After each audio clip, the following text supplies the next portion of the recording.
From the Call 6 investigators now, we have more insight into a request for a state investigation into the controversial A through F school grading system. It's a request from the man at the center of the controversy. Our Call 6 investigators obtained a letter Dr. Tony Bennett sent to the Office of the Inspector General.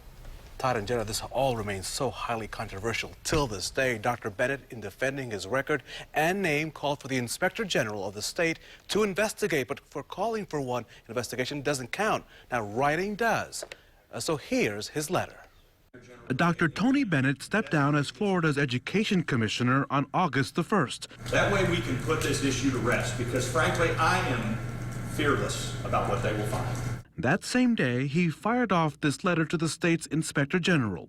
435 words he hopes will trigger a review of allegations that he changed the letter grade of an Indianapolis charter school from a C to an A school run by a political donor. In his letter, Bennett denies accusations that he or staff engaged in inappropriate or unethical conduct, saying in his own words, "I do not believe that any 2012 DOE employee or I violated a state law or administrative rule." He goes on to explain that the emails released were a small snapshot of what was happening behind the scenes, described as long and arduous, as the Department of Education dealt with the grading process involving 13 schools that did not fit the grading system established. Bennett goes on to say that his office handled all questions that arose in a legal, ethical, and fair manner.